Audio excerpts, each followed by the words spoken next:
सर्वोच्च न्यायालय के क्षेत्राधिकार के बारे में हम लोग बात करते हैं। तो सबसे पहला है कि प्रारंभिक क्षेत्राधिकार देखें तो यह निम्न मामलों में प्राप्त होता है। प्रारंभिक क्षेत्राधिकार तो ये भारत संघ तथा एक या एक से अधिक राज्यों के मध्य उत्पन्न विवादों में, भारत संघ तथा कोई एक राज्य या अनेक राज्यों और एक या एक राज्य से अधिक राज्यों के बीच विवादों में। तीसरा है कि दो या दो से अधिक राज्यों के बीच ऐसे विवादों में जिसमें उनके वैधानिक अधिकारों का प्रश्न निहित है। ठीक है। प्रारंभिक क्षेत्राधिकार के अंतर्गत सर्वोच्च न्यायालय उसी विवाद को निर्णय के लिए स्वीकार करेगा जिसमें किसी तथ्य या विधि का प्रश्न शामिल हो। ठीक है। दूसरा है अपीलीय क्षेत्राधिकार। तो देश का सबसे बड़ा अपीलीय न्यायालय सर्वोच्च न्यायालय है। ठीक है। इसे भारत के सभी उच्च न्यायालयों के निर्णयों के विरुद्ध अपील सुनने का अधिकार है। इसके अंतर्गत 3 प्रकार के प्रकरण आते हैं: सांविधानिक, दीवानी और फौजदारी। तो एक तो है प्रारंभिक क्षेत्राधिकार, जब हितों का टकराव होगा, भारत संघ या एक से अधिक राज्यों के मध्य जो तनाव उत्पन्न होगा उसके लिए। ठीक है। इसके बाद अपीलीय क्षेत्राधिकार है कि यह जो है, चूँकि हम लोग जानते हैं कि सबसे बड़ा सर्वोच्च न्यायालय ही होता है, तो अगर भारत के सभी उच्च न्यायालयों के निर्णय को विरुद्ध अगर अपील सुनने का अधिकार है तो किसे है? तो सर्वोच्च न्यायालय को है। तीसरा है कि परामर्शदात्री क्षेत्राधिकार। एक परामर्शदाता के रूप में सर्वोच्च न्यायालय का क्षेत्राधिकार है। राष्ट्रपति को यह अधिकार है कि यह सार्वजनिक महत्व के विवादों पर सर्वोच्च न्यायालय का परामर्श मांग सकता है। यह 143 में है। न्यायालय के परामर्श को स्वीकार या अस्वीकार करना राष्ट्रपति के विवेक पर निर्भर करता है। तो ये परामर्शदात्री क्षेत्राधिकार है। पुनर्विचार संबंधी क्षेत्राधिकार भी होते हैं। तो संविधान के अनुच्छेद 137 के अनुसार सर्वोच्च न्यायालय को यह अधिकार प्राप्त है कि वह स्वयं द्वारा दिए गए आदेश या निर्णय पर पुनर्विचार कर सके तथा यह उचित समझे तो वह उसमें आवश्यक परिवर्तन कर सकता है। फिर है अभिलेख न्यायालय के रूप में। ठीक है। संविधान का अनुच्छेद 129, इसे याद रखें, संविधान का 129वां अनुच्छेद सर्वोच्च न्यायालय को अभिलेख न्यायालय का स्थान प्रदान करता है। इसका मतलब क्या हुआ? इसका मतलब यह है कि न्यायालय के सभी निर्णयों को रिकॉर्ड या अभिलेख के रूप में सुरक्षित रखा जाता है।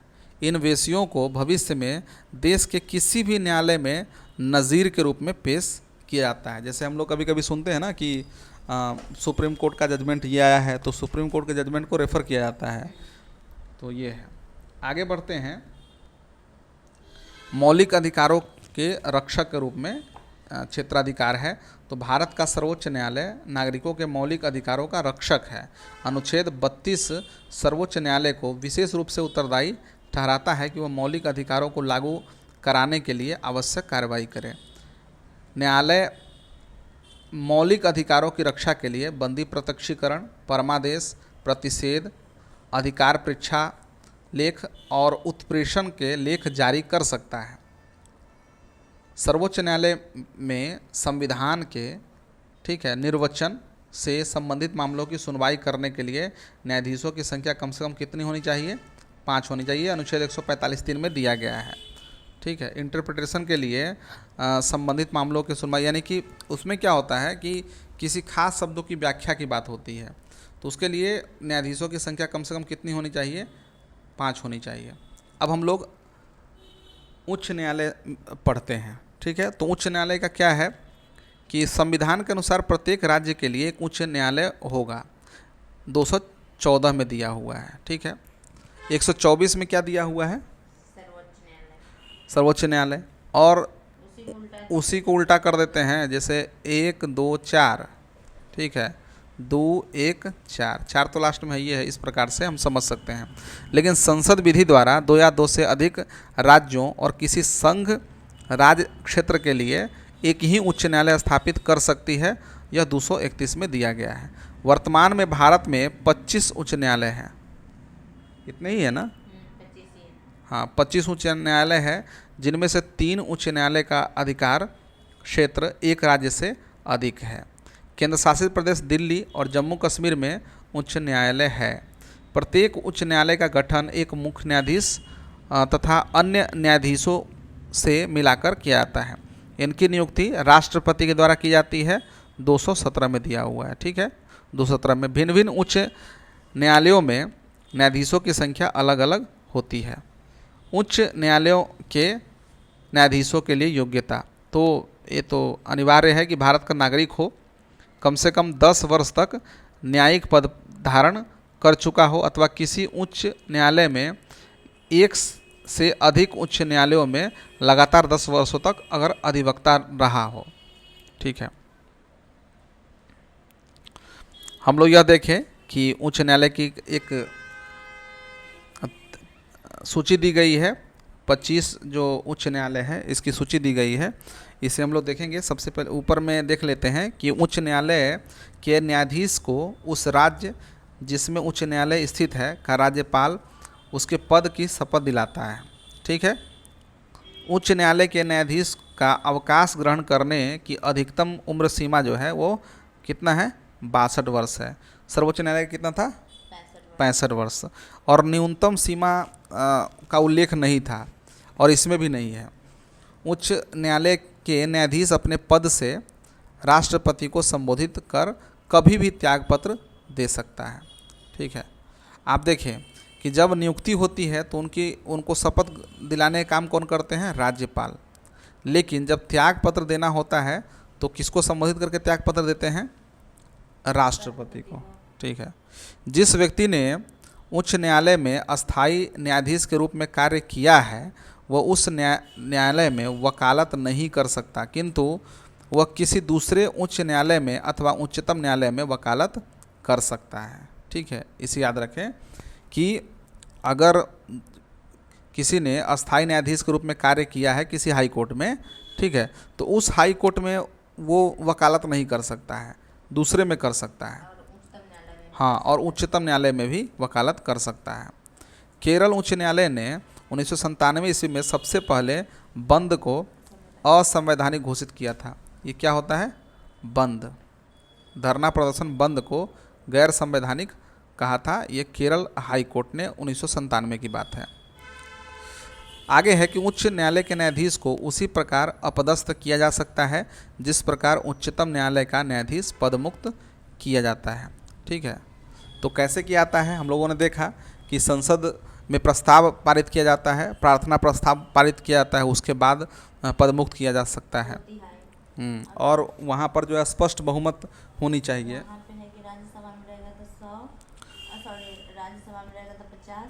हाँ, और लोकसभा में लगभग 100 चाहिए। ठीक है, खैर राष्ट्रपति आवश्यकतानुसार किसी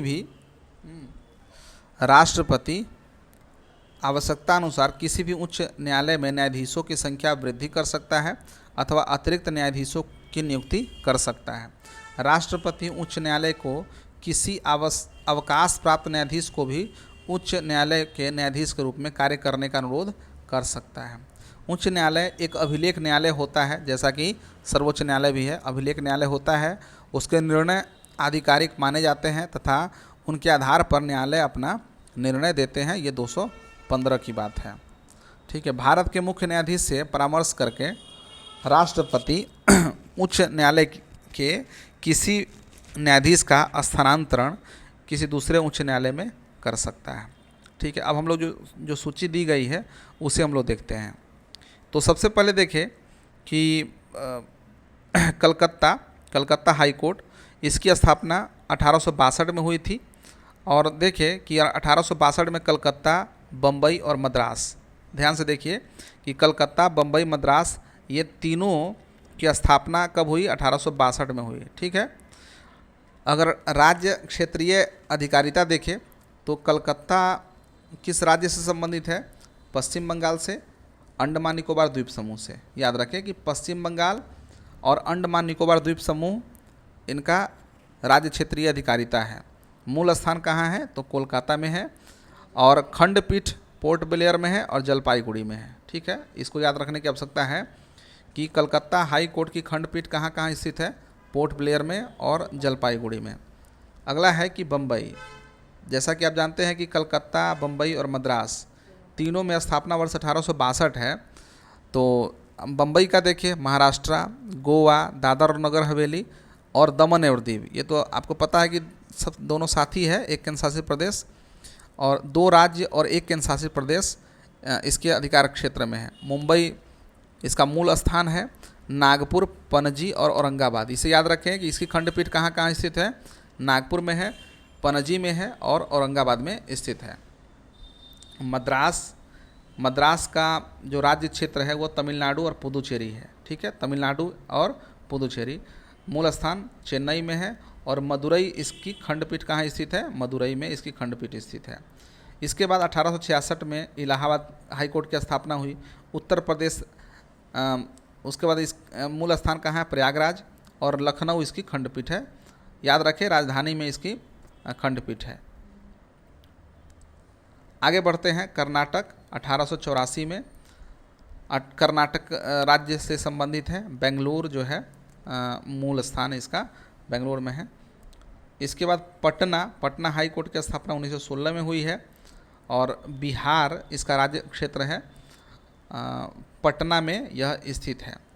उसके बाद है कि उड़ीसा, देखिए उड़ीसा 1948 ईस्वी में, और उड़ीसा राज्य क्षेत्रीय अधिकारिता और कटक में यह स्थित है। याद रखें, कटक में। अभी तक हमने 2 राज्यों का मूल स्थान देखा, 2 राज्यों के हाई कोर्ट का मूल स्थान देखा, वो राजधानी में नहीं है, एक तो इलाहाबाद प्रयागराज में और दूसरा उड़ीसा कटक में। गुवाहाटी 1948 ईस्वी में उड़ीसा और गुवाहाटी दोनों हाई कोर्ट की स्थापना 1948 में हुई। और गुवाहाटी का देखते हैं, असम, नागालैंड, मिजोरम, अरुणाचल प्रदेश, ठीक है। ANMA माना ऐसे कर देंगे, M से मिजोरम, A से असम, N से नागालैंड, A से अरुणाचल प्रदेश, इस तरह से। नागालैंड, मणिपुर इसमें छूट गया ना, मणिपुर इसमें शामिल नहीं है। अरुणाचल प्रदेश है, असम है, उसके बाद मिजोरम है और नागालैंड है। खैर, गुवाहाटी में स्थित है। और देखिए कि अन्य 3 जो मैंने, गुवाहाटी तो असम में है और बाकी जो राज्य के जो राजधानियां हैं वहाँ पर इसके खंडपीठ है। जैसे नागालैंड की राजधानी कोहिमा है, मिजोरम की राजधानी आइजोल है और अरुणाचल प्रदेश की राजधानी ईटानगर है, वहाँ इसकी खंडपीठ स्थित है। राजस्थान, आज़ादी के बाद अगर कहा जाए, आज़ादी के बाद सबसे पहला जो हाई कोर्ट की स्थापना तो उड़ीसा में है, उड़ीसा हाई कोर्ट की स्थापना हुई, और उड़ीसा गुवाहाटी में 1948 में हुई, राजस्थान में 1950 में। देश गणतंत्र होने के बाद पहला जो अगर हाई कोर्ट की स्थापना 1950 में। राजस्थान राज्य क्षेत्रीय अधिकारिता है और जोधपुर इसका मूल स्थान है, जोधपुर में, और जयपुर में इसकी खंडपीठ है, ठीक है। मध्य प्रदेश की बात करें तो 1956 में इसकी स्थापना हुई। मध्य प्रदेश राज्य क्षेत्रीय अधिकारिता है, जबलपुर, ठीक है, इसका मूल स्थान है। ग्वालियर और इंदौर, इसमें खास बात देखिए कि मध्य प्रदेश की राजधानी है भोपाल है, ठीक है। भोपाल में न तो इसकी एक खंडपीठ है और न ही मध्य प्रदेश हाई कोर्ट जो है वहाँ स्थित है, ठीक है। केरल देखिए, केरल हाई कोर्ट की स्थापना कहें तो 1956 में हुआ, और केरल और लक्षद्वीप इससे संबंधित है। याद रखें, केरल और लक्षद्वीप, एर्नाकुलम इसका मूल स्थान है जहाँ पर यह हाई कोर्ट स्थित है। जम्मू कश्मीर और लद्दाख के लिए, जम्मू कश्मीर लद्दाख 1957 में इसकी स्थापना हुई थी। श्रीनगर इसका मूल स्थान है और जम्मू इसकी खंडपीठ है। गुजरात 1960 में इसकी स्थापना हुई, अहमदाबाद इसका मूल स्थान है। आगे बढ़ते हैं, दिल्ली 1966 में, और दिल्ली सभी दिल्ली। पंजाब व हरियाणा हाई कोर्ट की बात करें तो 1966 में इसकी स्थापना हुई। पंजाब हरियाणा चंडीगढ़ के लिए, और चंडीगढ़ इसका मूल स्थान है। हिमाचल प्रदेश शिमला, ठीक है। हिमाचल प्रदेश 1971 में इसकी स्थापना हुई थी हाई कोर्ट की। सिक्किम को देखें 1975 ईस्वी में, सिक्किम राज्य क्षेत्र है और गंगटोक में यह स्थित है। छत्तीसगढ़ 2000 में जब राज्य की स्थापना हुई। आप ध्यान से देखिएगा कि जब जब राज्य की स्थापना हुई है, कुछ तो आपको पता है, जैसे हिमाचल प्रदेश की स्थापना 1971 में हुई और 71 में ही हाई कोर्ट की वहाँ पर स्थापना हुई। सिक्किम में 1900 सिक्किम की स्थापना 75 में हुई ना, 75 में, और उसी समय हाई कोर्ट की स्थापना हुई। और इसी प्रकार से 2000 ईस्वी में छत्तीसगढ़, उत्तराखंड और झारखंड 3 हाई कोर्ट की स्थापना हुई। छत्तीसगढ़, उत्तराखंड, झारखंड राज्य के लिए। और इसके स्थान कहाँ कहाँ है? छत्तीसगढ़ बिलासपुर में है, उत्तराखंड के नैनीताल में है और झारखंड के राजधानी में रांची में स्थित है। मेघालय की बात करें तो मेघालय 25 मार्च 2013 को इसकी स्थापना हुई, ठीक है, और शिलोंग में इसकी यह जो है स्थित है। मणिपुर में 2013 में देखिए 2013 में मेघालय, मणिपुर, त्रिपुरा, ठीक है, मेघालय, मणिपुर, त्रिपुरा में हाई कोर्ट की स्थापना हुई। मेघालय, मणिपुर, त्रिपुरा जगह के लिए, मतलब वहाँ उस राज्य के लिए शिलोंग, इम्फाल और अगरतला में यह स्थित है, राजधानी में स्थित है। तेलंगाना 1 जनवरी 2019 ईस्वी को तेलंगाना राज्य के लिए, और कहाँ पर? हैदराबाद में। आंध्र प्रदेश की बात करें, आंध्र प्रदेश हाई कोर्ट की बात करें तो 1 जनवरी 2019 को स्थापित हुआ आंध्र प्रदेश राज्य के लिए, और अमरावती इसका मूल स्थान है जहाँ पर यह हाई कोर्ट स्थित है। आप ध्यान दीजिएगा कि यहाँ से, कहाँ से, 1 से लेकर आप 8 तक देखें, कुछ आपको ध्यान आ रहा है? 1 से लेकर 8 तक कलकत्ता, बम्बई, मद्रास, इलाहाबाद, कर्नाटक इसमें अपवाद है, ठीक है, कर्नाटक को छोड़िए, पटना और उड़ीसा भी अपवाद है, गुवाहाटी। तो ये सभी क्या है ना कि ये सब राजधानी के नाम से एक तरह से है। लेकिन उसके बाद जितने भी हाई कोर्ट की स्थापना हुई सभी राज्य के नाम से हाई कोर्ट स्थापित हुए हैं। ध्यान से देखिए आप, किसी भी शहर के नाम से हाई कोर्ट की स्थापना नहीं हुई है। तो ये है। खैर, जब मतलब झारखंड जैसे कि ऊपर में है कि गुवाहाटी हाई कोर्ट, ठीक है, असम हाई कोर्ट नहीं ना है। इसी प्रकार से यहाँ पर जैसे बाद में जो स्थापित हुआ है इसमें Himachal Pradesh high court, Sikkim high court, Chhattisgarh high court, Uttaranchal high court, ऐसा नहीं कि देहरादून हाई कोर्ट, वैसे भी हाँ, तो वैसे उत्तराखंड का जो हाई कोर्ट है वो नैनीताल में स्थित है, ठीक है। और यह भी हम लोग को देख लेना चाहिए कि कौन सा हाई कोर्ट राज्य की राजधानी में स्थित है। जैसे देखिए, आंध्र प्रदेश की राजधानी अमरावती है, तेलंगाना का हैदराबाद है, त्रिपुरा का अगरतला है, मणिपुर का इम्फाल है, मेघालय का शिलोंग है, झारखंड का रांची है। इस मामले में देखिए, इस मामले में नैनीताल अपवाद है, ठीक है। छत्तीसगढ़ का राजधानी कहाँ है? रायपुर, इस मामले में ये अपवाद है, ठीक है। गंगटोक इसकी राजधानी है सिक्किम के, हिमाचल की शिमला राजधानी है, ठीक है, इसकी राजधानी है, ठीक है। गुजरात की राजधानी कहाँ है? गांधीनगर, तो ये अपवाद है, ठीक है। श्रीनगर जो है वो राजधानी है, एर्नाकुलम अपवाद है, जबलपुर जो है मध्य प्रदेश, यह जो है नहीं, ये भी अपवाद है, ठीक है। इसमें जोधपुर देखें, जोधपुर अपवाद है। गुवाहाटी मैंने एक तरह से राजधानी ही है, कोई ये असम की राजधानी कहाँ है? दिसपुर, तो गुवाहाटी में स्थित है। खैर, तो यही सब कुछ बातें हैं जो हम लोग को याद करके रखना पड़ेगा।